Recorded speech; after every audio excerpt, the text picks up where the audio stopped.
System లో 150 ఉందని చెప్తున్నాడు ఆయన. ఎట్లా అమ్ముతాడు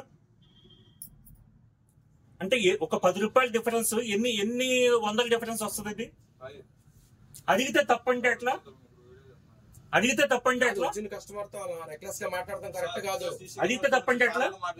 అడిగితే తప్పంటే ఎట్లా? అడిగితే తప్పంటే ఎట్లా? ఎవడో నేను తెలుసా నీకు? ఇంకోటి కాదు, నేను ఎవడో తెలుసా నీకు? వచ్చింది ఆయన. నేను ఎవడో తెలుసా నీకు? అప్పటికి చెప్పాను సార్. సార్ అమ్మాయికి అడిగితే ఆ సార్ వెనకాల ఉన్నారు కదా కళ్ళు.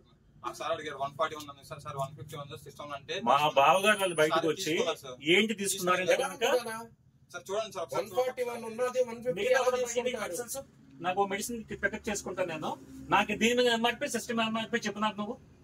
ఈ మెడిసిన్ తీయండి బయటికి. రోహిత్ రా ఒకసారి మెడిసిన్ తీ బయటికి, ఏదో ఒకటి ఎంఆర్పీ తీయండి బయటికి. మొత్తం అంత ఇలాగ జరుగుతుంది ఇక్కడ. ఒక సిస్టమ్, ఒక దాంట్లో 10 రూపాయలు మనకి డిఫరెన్స్ కనిపిస్తా ఉంటే రోజు 100 మెడిసిన్స్ వస్తాయి.